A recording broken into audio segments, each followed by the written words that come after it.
dzīvot tālāk? Olimpiskā otrdiena.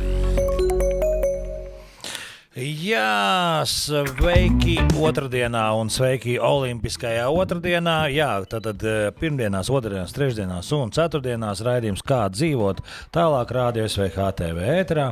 Un otrdienas mums ir olimpiskās dienas, un tāpēc studijā esmu es, Ines Vaikuli un divi džeki bez fotoaparātiem. Šodien bez. Bet mūsu Kas kolēģi faktiski es iepazīstināšu šeit. No manis pa labi, Edijs Pālens un Romāns Kokšarovs. Sveiki, puiši! Sveiki. Kāpēc jums nav jūs esat atnākuši bez savā galvenā rīka? Aiziet paņemt un tur stāv. Taču vajadzēja būt kaut kādām mazajām vismaz telefonām. Taču kabatā visiem ir. Ir, ja? Nu, jā. Tieši tā. Okay. Skatos, ka mums arī fonā uzreiz visiem televīzijas skatītājiem arī redzams bildes. Cik tad olimpiskajās spēlēs ir būts, puiši? Man tikai 3. Trešās būs. Jā. Nu, 11 tas būs. 11. Tas nozīmē, cik tev gadu? Viņš ir ritīgi vecs. Es jau labi saglabāju. Bišķiņ tuvāk varbūt to mikrofonu pieliec. Jā. Nē, nu, kaut kas sanāk, jā. 11. Pagā, kad tas iznāk? Bet tur jau mijās ziemas, vasaras, tu esi gan, jā? Nē, nu man gan tehniski varēja būt 12, bet bija, kad Kina, Redijs brauca pirmā reize, es pēdējā dienu pirms aizbraukšanas dabūju vēl Covid pozitīvu un paliku mājās. Jā, tehniski man 12 akreditācijas, bet 11 spēles būs. Tad pirmās bija tavas, kuras spēles? Atēnas. Tas tiešām tas bija forši, tiešām arī tas sajūtas olimpiskas. Ja te vainīgi visi un... Nu jā, bet ir kaut kāda starpība ziema, vasara? Jums ir kaut kāda sava sporta veida? Aiziet, stāstiet. Ir, protams. Jūs esat tagad olimpiādā, jūs esat vispār oficiālie Latvijas Olimpiskās komitejas fotogrāfi, jā? Bet jūs esat arī pie kaut kāda konkrēta sporta veida arī, tā kā, es zinu, piemēram, man paziņu, viņš vienu brīdi bija oficiālais tur motokross fotogrāfs, vai ne?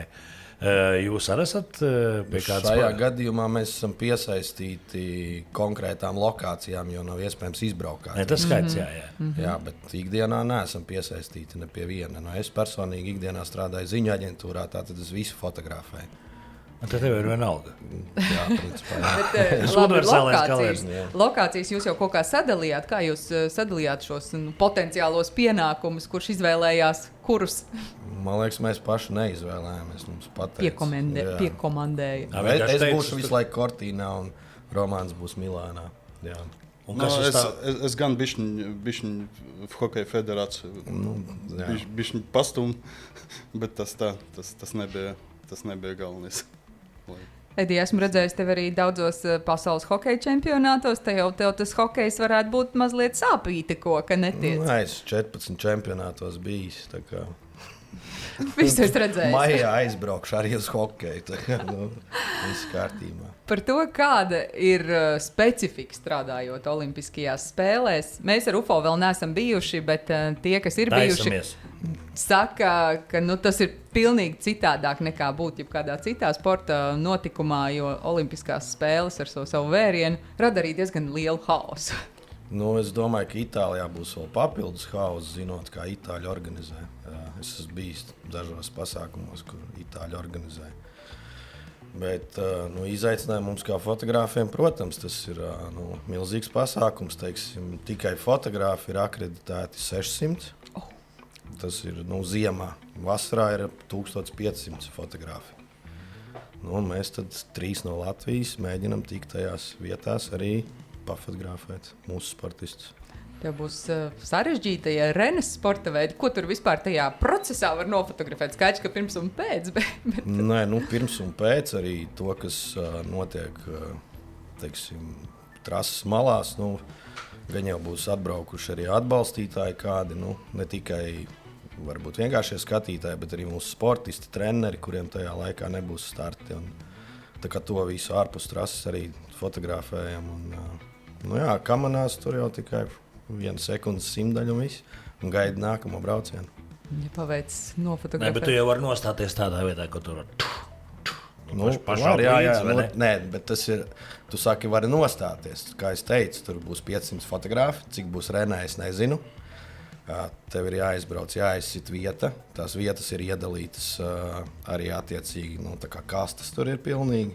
Tur ir lielās aģentūras, tur ir oficiālās aģentūras, un pēc tam mazajām valstīm tur atkrīt tas, kas atkrīt. Mēs esam zemu kaste.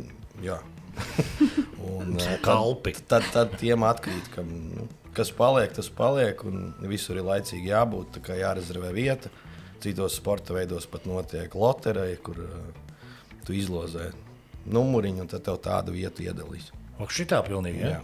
Jo gribētāji uz vienu vietu ir daudz. Jo tie, kas ir tie oficiālie, tā kā, piemēram, televīzijas gadījumā Latvijas televīzija, tie laikam tiek visur, un tiem ir superbonusi. Netiek, jo virs viņiem ir OBS, Olympic Broadcast Service.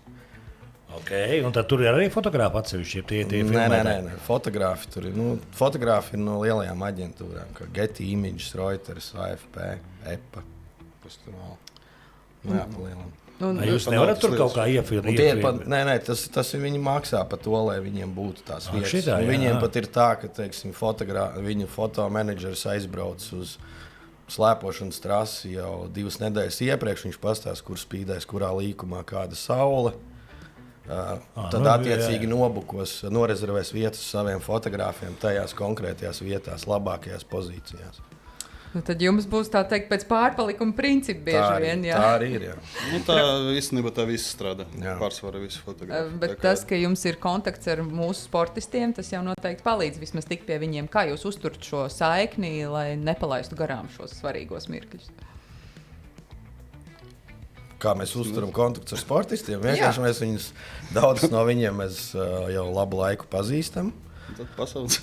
Jā, un viņiem no mums vajag fotogrāfijas saviem sociāliem tīkliem noteikti. Tad viņi ar mums sazinās. Viņi ir ieinteresēti draudzēties. Plus mēs vēl arī bieži vien mums ir kaut kas no Latvijas formas mugurā, un tad viņi mūs saskata starp tiem visiem fotogrāfiem. Jo Ziemas olimpiādē mēs nevalkam tādas vestes virsū, mums ir tikai tādas aproces, un līdz ar to ir vairāk redzams, kas tev ir mugurā.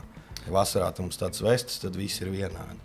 Bet, piemēram, Parīzes atklāšanā, kad te kuģeši pa senu gāja visi, tad mēs arī bijām vairākas vietas speciāli, lai dabūtu katram citu bildi. Un tad es Maritai, kas Olimpiskā komiteja, es vienkārši uzrakstīju viņai izziņā, pie kura tilta es stāvu. Un viņa skaitīja tie tilti, un beidzas kaut kā sajauca, nebija pārliecināta. Un tad viņa, visai komandai, kas tā kuģeši klājās, stāvēja, viņa vienkārši aicināja pie katra tilta, lai viņa tur reaģē. Tad viņam sanāca kaut 10 tilti, viņi nezināja, kur tas ir. Bet jau kāds cits fotogrāfs arī viņus piefiksēja, visticamāk, ja viņi bija tās organizējušies. Tā kā tu izdarīji katram jau galvenais savu valsti dabūt. Jā, protams. Jo tajās atklāšanās vienmēr ir tā, ka viņiem mēs pasakam, ka aizsūti bildi no savas pozīcijas, lai viņi redz, uz kuru pusi ir jāskatās. Bet tad mēs tur sēžam kaut kādi 200-300 fotogrāfi, un tad viņi apmēram tajā virzienā skatās, bet sajūta jau pašam ir, ka uz tevi skatās, un tev māja, lai mēs dabonam to bildi. Jā. Par leģendārāko vai pašiem vismīļāko, interesantāko fotokadru, ko ir nācies noķert Olimpiskajās spēlēs, varbūt ir kāds, par ko ir īpašs lepnums? Es vismaz vienu kadru varu atcerēties. Piemēram, Rievo 7. Laura Ikauniece. Viņa gan palika sapīgi, palika 4. Nebija medaļa, bet 7. daudzcīņai, vieglatlētikai ir tāda tradīcija, kad viņam 2 dienas sacensības, un pēc tam viņi taisa goda apli pa stadionu olimpisko. Un tad viņi gāja, protams, kas ir svarīgi, ka viņi pazīst mani, es pazīstu viņu, tad ieraudzēja, un tad viņi gāja, un stadionas prožektori baigi forši, un viņi rada to 4. vietu, un viņai sanāk tieši starp pirkstiem tie prožektori, tā kā tas 4-nieks izgaismots. Jā. Riktīgi. Plus pie tā skaidrs, kā acu kontakts un tas emocijas, pēc 2 dienām arī labs rezultāts. Nu, ļoti emocionāli bija arī priekš manis tas brīdis. Jā. Mēdī arī novērtēja, es ceru. Es ceru, mēs taisījām izstādē. Tā liela bilde izdraukājām, pēc tam izskatījās iespaidīgi. Bet Edijam varbūt ar kāds tāds. Man vēl nav tāds kadrs, jo es domāju, ka bilde ar medaļu tomēr ir visvērtīgākā. Jā. Jo tā iet pēc tam visu laiku kaut kur. Var teikt, ka... Bet man vēl nav sanācis, tikai 3. olimpiāda. Ir kaut kāds arī... Mēs atnācām, ja izdevās dabūt normālu vietu, tad mums vispirms jāuztais to bildi. Mēs sākam no fiksācijas kaut kāds. Dokumentējam, ja. Un tad pēc tam varbūt tu vari pamainīt, varbūt tu tur saproti kaut kādu citu rakursu, kaut kādu atkarīgi, kas notiek mačos arī. Tad var mēģināt kaut ko izveidot jau. Bet ļoti svarīgi, jo tāpat jau grūti jau teikt un dabūt to fiksācijas, ja. Es atcerējos, man Pekinā bija labi. Es vienkārši biju priecīgs par to kadru, jo bija tā, ka man vajadzēja 14 stundas pavadīt ceļā, lai es nofotografētu, kā ar slēpēm lēc, tramplīnu lēkšanu. Un tas bija viens leciens tikai. Un es nekad mūžā nebiju tramplīnu lēkšanu bildējis. Bet tas ātrums, kādā viņš panesās garām un izlec, tas viss. Viņš bija pirmais, kurš leca, un man nebija pat iespējas ietestēt pirms tam, kā tas viss notiek. Bet beigās es pat ar 3 fotoaparātiem paspēju uzbildēt to vienu lecienu, un kolosāli sanāca. Jā. Tā kā bija viens.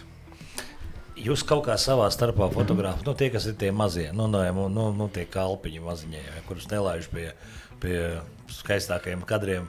Jūs savā starpā arī kaut kā kooperēties, piemēram, ar lietuviešiem, ar igauņiem, ar kaut kādiem vēl? Jā. Ja viņi noķer kaut kādu mūsējo un jūs atkal viņējo, jā? Jā, tā ir. Mēs kooperējamies, tas ir viens. Kā notiek tas cenš, jo jūs jau kāds kā pārstāvat? Tas ir tā koleģiāli vienkārši sarunā, ja tur tiešām ir tādas situācijas, ka tu nevari paspēt. Ir bijis, ka pēkšņi izšauja kāds tur medaļu, un tu esi tajā dienā pilnīgi citur, un tā nav nevienas bildes. Un tad tu vienkārši no viņiem daboni, protams, vārdu liek apakšā viņa, bet tev vismaz ir tas materiāls, un mēs attiecīgi viņiem arī. Bet jums ir personīgas attiecības? Jā, mēs viņus pazīstam ilgus gadus, un vienu un tie paši mēs visos pasākumos, tas nav tikai olimpiādē, tas ir arī hokejā vai tur. Brīžam arī, ja atnācām, lai blakus nesēdēt, tad mēs sarunājam, ka tu nobildē mani, viņš nobildē mani, un vienkārši tad paņemam 2 dažādas točkas. Jā. Bet olimpiskajām spēlēm ir vēl, jūs minējāt lielās aģentūras, bet vai ir kāds tāds olimpisko spēļu fotogrāfs, kas nobildē visus, kas ir dabūjuši medaļas, lai tiešām šādas bildes vispār būtu? Ir, jā. Ir tādi, ir tad vēl speciāli viņi aicina tādus leģendārus fotogrāfus, kas tā kā nevienam it kā nestrādā vairāk, bet viņi ir pasaules slaveni, un tad viņi tur var taisīt mākslu. Jā. Jo mums, teiksim, ir jādokumentē, piemēram, tāda tramplīna lēcēja, ja viņam ir viens leciens, es neriskēšu tur izsmērētu kadru taisīt, baigo mākslu vai tur siluetu, Bet viņi to var atļauties, viņiem vienalga, kas tur viņam, tad vajag vienkārši smuku kadru, bet mums vairāk tā ir dokumentēšana. Man stāstīja tas Džeks, kurš pa tiem motokrosiem vandās. Viņš teica, ka esot atbrauc viens kaut kāds šitāds te fotogrāfs, un tas esot staigājis pa trasi, viņam vesels bars ar tiem jaunajiem fotogrāfiem, kas acīm redzot ir pie viņa mācās, un tie tur bliež visu kaut kurā, viņš tik staigā kaut kā apmēram zieptrauku un kaut ko tādu, vai mākslu taisa, tie pārējie visi tur. Un bez tām, pat vēl tās vietu ieņemšanas, kas paliek. Tur vēl ir arī tādas nianses, ka, piemēram, kalnu slēpošanai, ja tu gribi no trases vidus bildēt kaut kādas vietas, tad tev ir jābūt slēpošanas certifikātam, un tu drīkst nobraukt tikai līdz turienei ar to ekipējumā. Ja tu gribi nokāpt pa kalnu, tad tev ir obligāti dzelkšņiem jābūt. Ja tu gribi no Latvijas, ja tu gribi vasarā tikt baseinā, likt kameru iekšā no apakšas bildēt, tev ir jābūt akvalangistu tam visam nirēja apliecībai. Jums ir šādas apliecības? Nē, tikai par darba augstumā. tāda apliecība. Tāda arī ir vajadzīga. Tas ir Ko nozīmē darbs augstumā? Kad liek kameras augšā virs vārtiem, vai tad tev ir jāsteigā ārā. Distanču vadības kameras. Jūs tāds arī saliekat, ja? Olimpiādē es laikam vienreiz hokeju liku tikai. Tur gandrīz tev jādzīvo tajā halā. Mēs nevaram atļauties, jo mums visu laiku jāpārvietojas. Un tās kameras citreiz ir jāuzstāda. Tās kameras jāuzstāda pirms olimpiādas. Un visu olimpiādu viņi tur stāv, viņai netiec nemaz klāt. Viņa alternatīva barošana un attālināti bildes var dabūt. Olimpiādas tika hokeja vienreiz līdzes, bet tas tik sarežģīti bija organizēt, ka nē, bet tas īstenībā, fotografija ir, pavasara spēle vismaz var pateikt, ka parasti ir baseins pirmo pusi un pēc tam uz vieglatlētiku. Un tas ir fotografiem tā kā arī sports, augstas tehnoloģijas, tām kameram, kas zem ūdens, kas tur uz jumtiem. Viņi tā kā lielas aģentūras, katrs kaut ko izdomā un viņi grib parādīt visai pasaulē. Viņi tagad arī ļoti daudz izmanto aģentūras. Viņi saliek tos fotoaparātus visu kaut kur. Tad sēž džeks tādā lielā telpā, kur ir monitori daudz. Viņš tikai spēj spaida un tur fotografējas. Tur fiziski nav. Cits jautājums, cik tas fotografija paliek? Jā, tā fotografija nav tur nekas tāds īpašs. Tehniski interesants. Tehniski, jā, viņš vienkārši var spaidīt no datora. Bet par šo tehniku runājot, jūs paši brauksiet ar kādu arsenālu, un vai tas ir jūsu personiskais? Tur viss būs. Viss būs tur. Olimpiādēs ir tā, ka fotografi tiek nodrošināti ar visu brendu kamerām. Tev ir jāizsūta saraksts, ko tu gribi, un tev visu tur kastē iedod. Pilnīgi jebko. Viss, kas ir uzražots. Tas nebija vienmēr, bet pēdējais gadus viņi piedāvā. Viss jaunākais, kas pasaulē ir uzražots, un parasti arī uz olimpiādi izlaiž jaunākos objektīvus, jaunākos fotoaparātus. Lai visi var testēt, un lai viņiem ir reklāma, un tad viņi visiem fotogrāfiem pavelti visu dod. Un pēc tam viņus arī dod līdzi? Dažādus brandus, ja? Jā, visu, ko tu gribi, jā. Šitā? Tad jūs tikai ar savu flešu atbraucat, jā? Pat to var citreiz neņemt, jo ir arī kompānijas, teiksim, nesaukšu vārdā, bet dažas pat dod kartes un karšu lasītājus. Un vēl apdāvina ar visu kaut ko. Cik interesanti. Bet žurnālisti nevar dabūt, tikai fotografi. Ja tu parādīsi žurnālistu akreditāciju, tad tev nedos. Nav mums arī tāds tev vajag fotografa akreditāciju, lai dabūtu tehniku. Jā, bet viņam pēc tam jādod atpakaļ. Bet tev var būt tā, ka tu esi... bet vismaz nav žēl, ja tev nokrīt viņa, jā. Un labi, ja sadāvus, ko tad tu tatuēji un... Sūdīga tehnika, neizturēji. Bet nav, tur nekas nav jāsadz, jā? Tad jūs... Jā, nopietni viņam arī interesē, lai visu iztestē, lai tur arī ietago viņus un tur pasaka paldies. Un mēs ņemam arī bieži vien līdzi salauzto tehniku, jo tur visu pavelti var salabot. Dažreiz var, jā. Klau, kā jūs organizējat darbus pašos centrālākajos, lielākajos notikumos, tādos kā atklāšana, noslēgums? Tur jau kameras jau pirms gada jāuzliek. Tas ir tas saucamais High Demand event, kur vajag arī biļets jāpiesaka. Un tad jāiet laicīgi un vispirms jāiepazinās ar visiem plāniem, no kuriem vārtiem tur kas iet, no kuras puses kas notiek. Kāds alfabēts. Jā. Jā, jau katrā valodā. Jā, lai tu nepalaid garām. Ja tas notiek ārā, tad... Pirmā vienmēr Grieķijā, pēdējā ir Mainieki. Bet jā, alfabēts. Kur tas bija? Ķīnā bija ļoti. Nē, Rieva laikam arī Portugāļu valda kaut briesmīgi. Pilnīgi putra. Jā, un tu teiksim, Parīzē man bija kaut kādas 5 stundas Lietuva jāstāv. Un pēc tam vēl 4 stundas atklāšanā. Jo tur viss ir laicīgi jābūt, jāieņem vieta vienkārši. Izklausās, ka tik sarežģīti vēl ar šo visu tur loģistiku plānošanu tā tālāk. Jūs vispār gaidat šo notikumu? Jā. Patīk? Tas ir izaicinājums. Reiz 2 vai reiz 4 gados. Tiešām. Tas ir fotogrāfa augstākais, kas no pasākumiem, kas var būt vispār. Bet es kādreiz kaut kādā intervijā arī, tas varbūt izklausās smieklīgi, bet apmēram kaut kādā intervijā stāstīju arī par olimpiādu. ka apmēram tu pamodies tur Rīgā 6 no rīta, tad aizbrauc no rīta, ja tev kaut kādā 9-10 starts kaut kādā tipa Valmieru, pēc tam atbrauc atpakaļ uz Rīgu un tad brauc uz Ventspils. Un tad katra vieta tu tur nobildē kaut kādi 20 kadri, vienkārši visu dienu pavadē, vienkārši ceļā arī. Tā organizācija, plānošana un kaut kur brauc un arī nokavē, tāpēc, ka tur kaut kāda problēmas. Mēs ar Londonā ar Aivaru Liepiņu, tur tas oficiālais transports ar mēdījiem, kas no vienas halas uz otru pārvada. Un mēs izkapam no kaut kādas tur vai judo vai Expo centra Londonas. Un tad mēs ar Aivaru Liepiņu izdomājam, ka mēs ar metro tiksim ātrāk. Tad ar visiem tiem lieliem objektiem, mugursomam gājam ar metro braucam, kaut kā 2,5 stundas pa Londonu braukājam uz beach volleyball un nokavējam arī uz to spēli. Bet ar oficiāli nevarēja paspēt. Tur pēc saraksta nevarēja, mēs izdomājam, ka ar metro tiksim.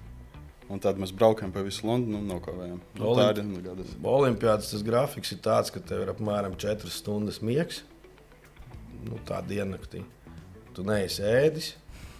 Pēc Parīzes man bija 2 kilogrami nomesti. Tā tad visu laiku to mēnesi dragā vienkārši. Bet dodiet vēl, vai ne? Un uz muguras vēl tev ir kaut kādi 20 kilogrami apmēram. Bet pieminētās situācijas. Un visu laiku jānīkst ir un jāgaida tā bilde, vai ne? Kamēr kā mūsu kurā ienāks, Kā tad kurā kamēr vietā. kas tur, kad viņi atkal spēlēs. Jo pats tas bildēšanas process jau ir īsts. Visa tā loģistika Čik. Čakars beigās, jā. Bet, ja gadās nokavēt, kā jūs risināt šo jautājumu? Vai, piemēram, bīčā nokavē, vai tu zvani meitenēm vai puišiem, nezinu, uz kuru no spēlēm jūs nokavējāt, bet mēģina sadabūt rokā, lai ir tā bilde, vai mēģina kaut kā savādāk tad tur risināt ar citiem fotogrāfiem to? Gan, jā, vai no tiem fotogrāfiem sarunā kaut ko no spēles. Vai... Ja tā spēle nebija ne pirmā, ne pēdējā viņam, tā kā... Tad tas arī nav kas, jo mēs uz visu nevaram paspēt. Jā. Ja tu, teiksim, zini, ka kamanās, cik tur 4 braucieni, jā, un viņi tur brauc vairākas dienas, drošības labad aizēju arī uz to treniņiem. Ne uz treniņiem tāpat iet, jo mēs jau būsim nedēļu iepriekš, un tad mums, teiksim, arī vajag sataisīt jau bildes laicīgi, jo pēc tam netiks tur klāt tik vienkārši. Uz treniņiem atkal var pamēģināt kaut ko arī plānu vairāk. Uztaisīt, tur, kaut ko vairāk. Mēs jau jūsu bildes te katru otrdienu skatāmies uz ekrāniem iet. Es tā kā izbijis kamaniņu braucējs ir pilnīgi vienalga. Tu viņu nobildē sacensībos vai treniņu braucienā, virāži. Galvenais, lai tas kostīms būtu, tādā gumijā, lai būtu pareizi. Viss, tālāk liec to bildi, saka, tas ir fināla brauciens. Cik labi nobrauc, vai ne? Vienkārši sarunā ar viņiem, lai viņi vienu dienu visi ir kostīmos, satais baigs smukās bildes un kārtībā. Man tā jauniešu spēlēs ir bijis, ka es, netieku uz kaut kādas tur biatlonu, tad arī sarunā, lai viņas treniņu uzvākt tos sacensību formas. Numuri jau nav, bet tas nekas. Nebūsim sīkumā. Jā. Kuru interesē. Paņem tūplānu, lai numurus neredz. Kā ar šo fotoētiku, vai jūs drīkstat kaut ko mazliet pielabot? Nezinu, tagad mākslīgais intelekts vispār dod iespēju improvizēt. Tad jau mums nemaz nevajadzētu braukt, ja varētu tik vienkārši, jā. Mēs dokumentējam to visu, tā kā tas ir dokumentāls foto, nedrīkst neko manipulēt. Tad var kaut kādas, kaut kādas netīrums kameras izņemt ārā, bet tas arī viss, jā. Bet vai ir bijis kāds skandāls, kad kāds kaut ko ir neētiski izdarījis? Par olimpiādu baigi nav dzirdēts. Vispār arī dokumentāli fotogrāfi bijuši gadījumi, kad cilvēkam atņēma kaut kādu Worldpress foto, piemēram, balvas, pa manipulācijām.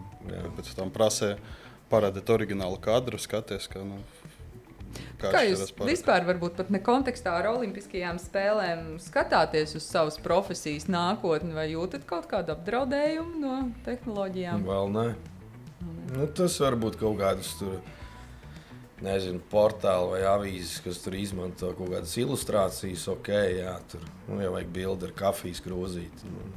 Kafijas krūzīti bildēt nav interesanti. Tad, lai mākslīgā intelekta bildes arī izmanto. Bet dokumentālu foto, kur cilvēks saņem medaļu konkrētā vietā, teorētiski var uztaisīt, jā, bet šaubos, vai kāds tādu izmantos. Es gan teikšu, ka es diezgan sen jau sadarbojos ar starptautiskām ziņu aģentūram, un tā vide diezgan mainās. Agrāk mēs braucam, bildējam arī tur nākamajā dienā vai pēc vairākam stundam, tagad ir, ja var dabūt cilvēku ar telefonu nofilmēt video, tad es vairāk nav vajadzīgs par lielam. Jo ielika arī visi te Reuters un visas lielas aģentūras ielika to video un viss ar to ziņu. Bet ar telefonu jau arī ir labs bildes ar uztaisīt. Nē, pa sportu, tāpēc mēs varbūt arī aktuāli, ka tas nestrādā sportā. Bet vispār ziņu... Sportā tas nestrādā, tāpēc, ka tur ir vajag ātrumu. Bet ziņas, dokumentālu nozare, tas gan baigi mainās tagad pēdējā laikā. Jums arī jums arī telefons iedod tur, kur bildēt, jums nedod. Varat izvēlēties kādu. Jums tikai lielās trūmas visiem iedod. Man bija, starp citu, tagad viens brands uz Eurobasket, kas bija Rīgā. Man iedeva telefonu, kas vēl nebija palaists, un paprasīja, lai es tur kaut ko mēģinu sabildēt. Tas rezultāts nebija, kā viņi gribēja un kā es gribēju beigas. Jā. Es godīgi mēģināju, bet tomēr vēl nevelku telefonu.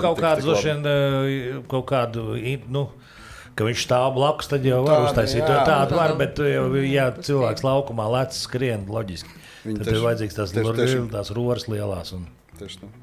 Par sadzīvi Olimpiskajās spēlēs. Kur dzīvosiet? Kādi ir bijuši piedzīvojumi iepriekšējās spēlēs? Romanam noteikti vislielākā pieredze no dažādiem ciematiem. Vai tu ciematā dzīvo vai kaut kur ārpusē? Ciematā dzīvo sportisti. Tikai, jā, bet kā Olimpiskās vienības pārstāvjiem nav, jā? Mums preses akreditācijas.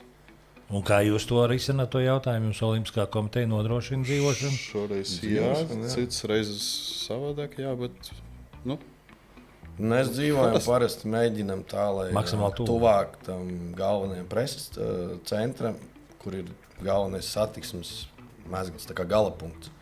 Un tad no turienes tu vari uz visiem transportiem tikt. Kurā vietā tu Cortīnā paliks? Kur tu pa Cortīnu? Nav nejausmas. Nezinu. Neesmu skatījies. Beigās varēs pie mums kemperī. Jā. No sadzīves, Vistrakāk laikam Ķīnā bija, tāpēc, ka tur bija Covid. Es ārā varēju tur 2 metru attālumā no durvīm tikai iziet.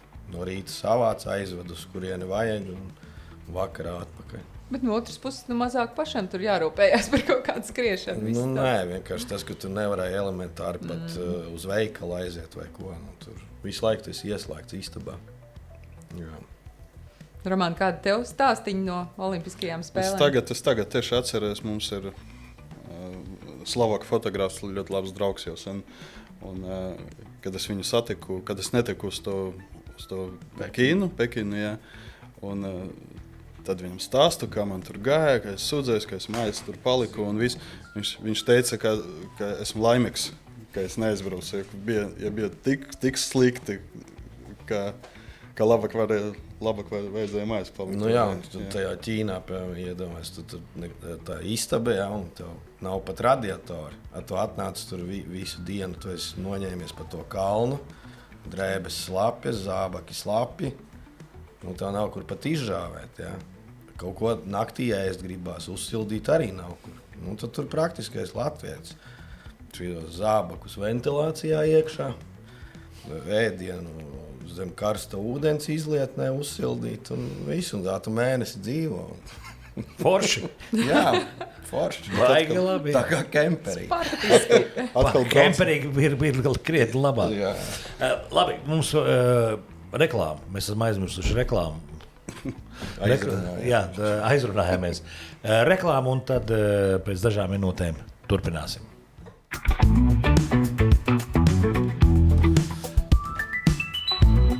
Turpinām, kungi un dāma. kungi un dāma un kungi. Turpinam. Tātad pirmdienas, otrdienas, trešdienas un ceturtdienas rādio SVHTV ir kā dzīvot tālāk dienas, ja, kad no 11 līdz 12 esam tiešraidē, atkārtojam 18. Un otrdienas mums ir olimpiskās dienas, un tad mēs te tiekamies ne tikai ar olimpiešiem, bet arī ar cilvēkiem. Šajā dienā kā reiz ar tiem, kas mums parāda tos olimpiešus. Tā kā jums ir reāli tāda misija, jūs esat misijā. Tātad tieši tāpat kā mums bija pagājušā fani, bet tad mums bija ārsti, kas brauc līdzi, vai ne? Tos mēs visi zinām, gan fanus, gan ārstus. Droši vien, jā, bet loģiski. Jā. Mēs arī jūsu bildes te jau, kuro mēnesi skatāmies uz ekrāniem, jā, tā kā abi divi fotogrāfi. Jā, tu minēji par to, ka jau reklāmas pauzē ieminējāmies, kā jūsu ģimenes locekļi uztver to, ka tik ilgu laiku jūs esat šādā misijā. Normāli, neko, kā ir, tā ir, tāds darbs ir, un tas nenotiek tik bieži. Tā kā jā. Bet jūs ņemat arī līdzi? Kādreiz Uz sieva, olimpiādi noteikti, draudzenē, tur bērni brauc līdzi? Uz hokeju dažreiz, jā. Roman, kā tev? Man ir interesanti, kad es braucu uz pirmo olimpiādu uz Atēnam, man kaut kādas 3 dienas pirms prombraukšanas piedzima meita. Un skaidrs, ka pirmā olimpiāda un bērns un tādas emocijas. Bet, kā Edijs teica, tāds darbs, jo ikdienā arī sanāk ļoti daudz vakari, ļoti daudz brīvdienas. Es arī pēdējie gadi ļoti daudz ārzemēs strādāju, bildēju. Tad, protams, ka patīk labāk mājās dzīvot, bet tāds darbs.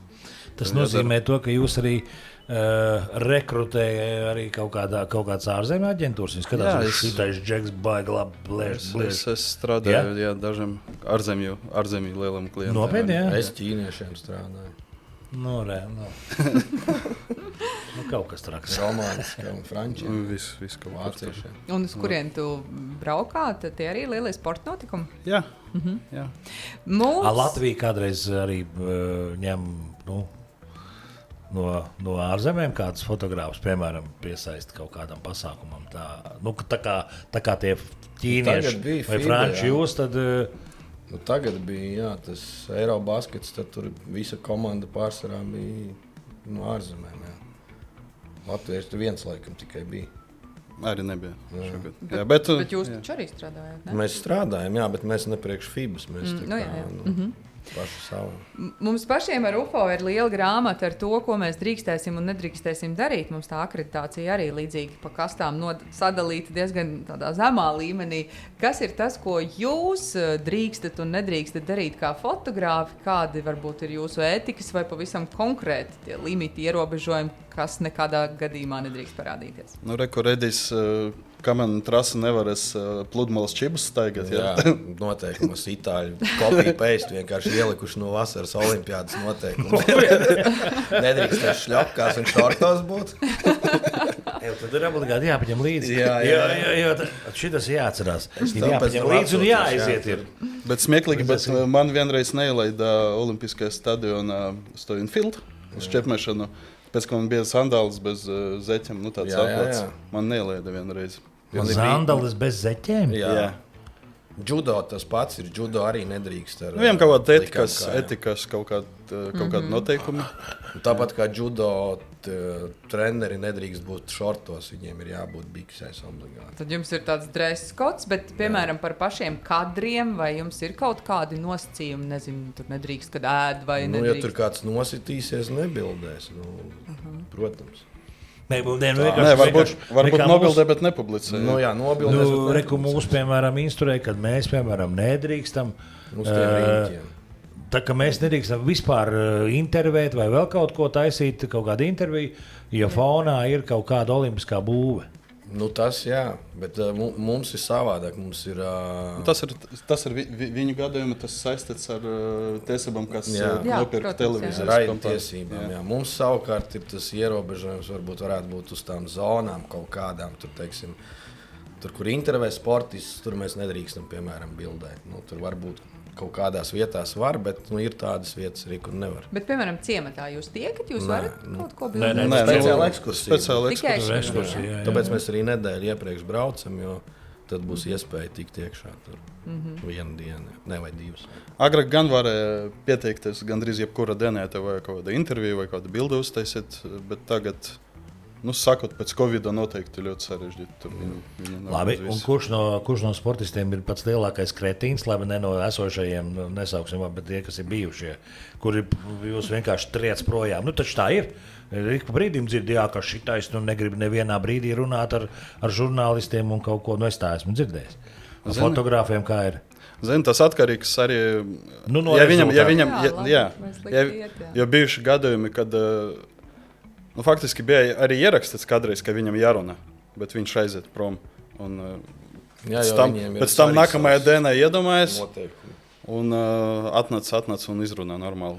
Nē, tas skaidrs, kad ar runāšanu, bet ar bildēšanu. Viņš ierauga grāmatu, viss uzreiz. Es negribu, viņš man tādu nesmuku bildu uztaisīja kaut kad. Tādi mums nav. Man gan bija, bet labi, es vārdas nesaukšu. Man ir bijuši, man tur basketboli, kaut kādas meitenes pārsvarā tās ir, jo viņi, tu ķer to momentu, tur tajā momentā cīņā, protams, kad ir sejas visādas grimases. Viņām, protams, ka nepatīk, tad zvana prasa, lai izņem ārā. Bet tas ir sports, tur tādam grimasēm ir jābūt. Es esmu domājis arī par mūsu... Tur nav statiska seja, ka tev... Nav špaktēls un viss. Jā, tā lieta, nosvīdis, sarkans. Jā. Mūsu tenisistēm dažkārt, manuprāt, mēdī arī nesaudzīgi liekot tādas interesantas. Bet tur nevar savādāk nemaz. Tāds moments ir un viss. Bet par šo... faktoru jūs arī piedomājat, vai tas vispār, tā teikt, dokumentālais fotokadrs un kā cilvēks izskatās, vai arī izvēlaties tomēr to, ko sūtīt? Kur cilvēks izstāsta? Var jau pieredzi. Piemēram, biatlonā, slēpošanā. Tur ir ļoti bieži, ka tur puņķi tā, ka maz neliekas. Puņķi un siekals un piesalst. Tā kā tur arī paskatās. Lai tur nav baigais tāds tūplāns, ir tikai tur visu šī tāda kopskatu, kad viņš tur finišē tev vajag, tur neņemsi tos puņķus nost un siekalas. Var teikt, ka speciāli to nedara. Jā. Bet kas ir tas, kas jums tomēr visvairāk patīk, neraugoties uz tiem visiem izaicinājumiem, par ko mēs runājam, olimpiskajās spēlēs, sportā? Tu jau dzirdēji žāvēt apausu ventilācijas trubā. Nē, paši izvēlējamies kādreiz to darbu, un ja sportu nodarbojas, es faktiski tikai jau vairāk nekā 20 gadi, 99% ar sportu. Un tas olimpiskas spēles ir tā virsotne, kas var būt sporta fotografija.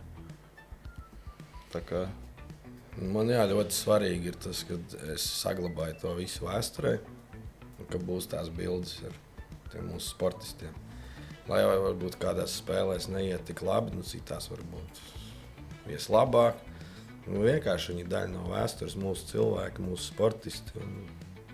Bet tur arī ir kaut kāda, elektrība. Tu jūti, satiec arī visus tos kolēģus, no visas pasaules, tos fotogrāfus.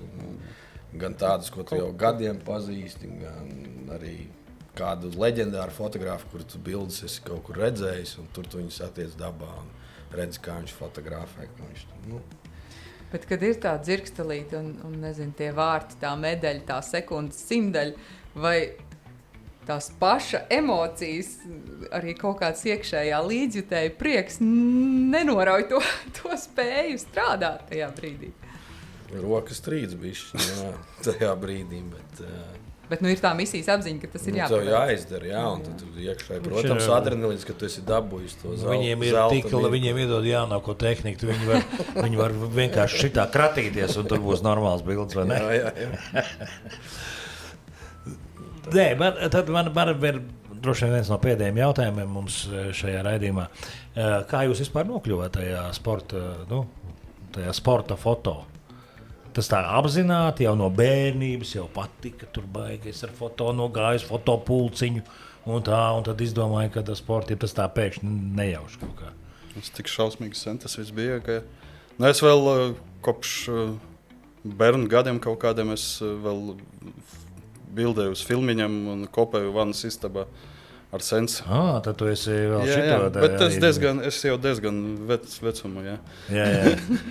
Un patika, interesēs, tur skatos žurnāli un tad paveicas, sākumā, protams, kā ārštatnieks, sāku avīzes strādāt ikdienas, tad bildēju visu ziņas, reportāžas, arī sportu, un to sportu patika. Un man vienreiz pasauc, bija tāds sporta avīzes žurnāls vecais, 2003. Gada man galvenais redaktors Armands Pučs pasauc uz sporta avīzes strādāt. Un kopš no 2003. gada ir sporta avīze, un tad uzreiz 3. gada tur pasaules čempionāts vieglatlētika, kaut kāda Eurobasket, vēl hokejs, vēl kaut kas, un tad 4. gada uzreiz olimpiāda, un tā sākas, un tā griežas kopš tā laika. Es sportā gan nestrādāju vairāk jau cik gadus, bet... Jā, man liekas, vairs nav, ne? Jā, tieši tā. Un, bet tā arī notiek kopš. Puči arī vairs par sportu neinteresēja. Jā. Bet, Cits interesi. Bet no tā viss bija. Jā, es arī kaut ko bildēju, un tad vienā dienā nokļuvu ziņu aģentūrā Leta pirms kādiem 16 gadiem. Jā, tad arī visu, ko bildēju, un sporta tai skaitā. Un tad tagad man ir vairāk uz tiem sportiem sūta. Kolēģis manis ir meitenes, kuras diez vai viņam arī īpaši nepatīk to darīt. Tas ir smags darbs, tas ir negulēts un neēdis, un jāstiep smagumi, un ilgas stundas uz kājām, un laika apstākļi visādi ir. Vislabāk aiziet uz Saeimu. -3,7 grādos esmu bildējis, un +53 šovasar bija. Tehnika ar neko nesaka. Saka, jā. Saka, protams. Svīst un salst, jā. Tā kā jā, un tad es fotografēju sportu diezgan daudz tagad sanāk. Tieši savas izvēles pēc, jo man tā kā varbūt agrāk nebija tieši tam sportam, bet jo vairāk to dara, jo vairāk tas iepatīkās, jo baigais kaifs pēc tam redzēt to rezultātu. Ko mums jāsaka paldies? Mēs esam gandrīz stundu kopā ar kungiem. Jā, vai jūs klausāties arī mūziku, kad strādājat, vai tur ir jākoncentrējās? Viņiem visu laiku jāskatās pulkstenī, cikos autobusus vai kas? Kā kuru reizi. Nē, ir arī mūzika tāda, piemēram, hokeja čempionātā, kad tur visu laiku uz riņķi iet vienas un tās pašas dziesmas katrā spēlē. Fani jau atnāk uz vienu spēli, varbūt. Mums ir visu laiku tā viena. Zviedrijā bija tā stulbā dziesma par putnu, tā bird. Tad tu aizēji mājās gulēt un nevar aizmigt vienkārši tā dziesmas. Čivina. Jā. Labi. Paldies, puiši. Tiekamies, cerams, Itālijā. Vienā vai otrā pilsētā, lai veicas. Uztaisīs kopīgi kaut kā bildīt forši. Mierīgi. Jo mums pēc tam grāmata droši vien būs jātaisa. Bet jums jau tagad ir grāmata. Kāpēc par grāmatu vispār neko nepateicām? Jums ir tagad kaut kāda grāmata, jums ir kaut kāda, vai ne? Ir jau. Ir jau. Nē, pēc katras olimpiādas. Katras olimpiādas grāmata. Tā kā mums un tā kā jūs arī šito arī. Šito nobildēsim un ieliksim grāmatā. Bilžu grāmata. Jā. Tāda jau arī būs. Albums, jā. Būs albums un izstāde. Forši. Super. Paldies, ka atnācāt un tiekamies februāra sākumā Itālijā. Tiekamies.